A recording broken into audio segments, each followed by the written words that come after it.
I gotta tell you,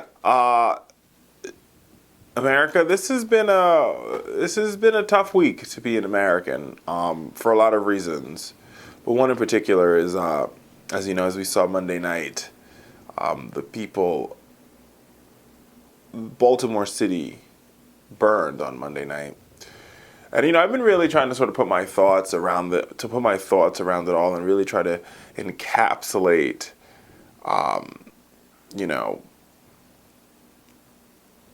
all the pieces. And it hasn't been easy by any stretch or means of the imagination, right? Because here's the thing. And now, I think to add to it, now they're starting to do we've seen the same pieces. So let's roll this back, all right? So you have an African-American man who has a switchblade on him, and yeah, he has a criminal record, but all those things are really irrelevant in this particular case. And I hate the fact that people are making it relevant, because I think they're all very irrelevant. Very, very, very irrelevant things to what happened. He was taken into custody by police, and while in custody, he severed his spinal cord, and his spinal cord was severed rather, and he died. And for weeks, there has been people peacefully protesting, people shutting streets down, saying all we want is justice for Freddie Gray. Nothing more, nothing less. Just justice. He deserves, his life deserves a day in court. These officers need to answer the questions on how it is possible that somebody was walking, didn't have a severed spine, and while in the custody of the Baltimore Police Department, ended up severing their spine. Now let's take that a couple steps forward. So peaceful protesting, got a little sort of funny, I guess you could say took a turn for the worse, or verbiage is irrelevant here as well, right? But on Saturday, it started to escalate into violence when peaceful protesters took to Camden Yards, which is, the Oreo Stadium. And there seemed to be a tussle between some Orioles fans and peaceful protesters. And then that led to Monday.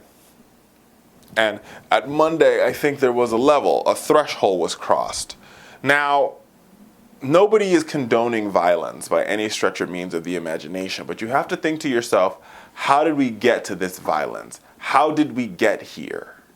It was a powder keg waiting to happen, right? You have economic disparity in the community. You have a lack of hopelessness. You have a police department that is overrun with far too much corruption. Now, and real talk, let's talk about the fact that over the past couple years, this police department has doled out over $6 million in police brutality suits. So they were sued for police brutality, and various people received a total amount of $6 million. America. Where there's smoke, there's fire. So for eons, the police has been rioting against the people of Baltimore. For eons. Right? Because think about what the ideal of a riot is. It's senseless acts of violence against a community. And the police has been doing that for years, senselessly attacking and going after and morally rioting and physically rioting the people of Baltimore. And now the Gucci's on the other foot, because the people who have been powerless for far too long has finally said that, we're going to take back our power. Now, don't get me wrong.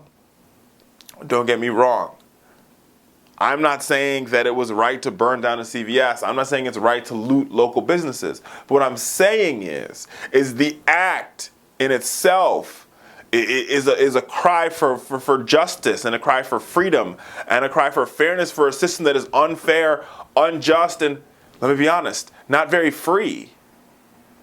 You see where I'm going with this, folks? So while I can't condone the actual violence, I condone the purpose of the violence. The purpose of the violence it's an act. It's an act of aggression against a system that has kept you oppressed and depressed for way too long. Let's be real. This could have all been stopped and thwarted if on day one, when those officers made the mistake they made, they were arrested. But you see, the cards are stacked against the citizens of Baltimore. Just like the cards are stacked against way too many Americans. Because police officers, people in authority, people in power, they have days. In Maryland, the Police Bill of Rights give you 10 days to get your story straight. So after you kill somebody, America, you have 10 days to figure out how you're going to convince the judge or convince the jury of your peers or convince the police department that you didn't kill them. 10 days to get the evidence together. 10 days to figure it all out. The American people don't get 10 days, but these officers do.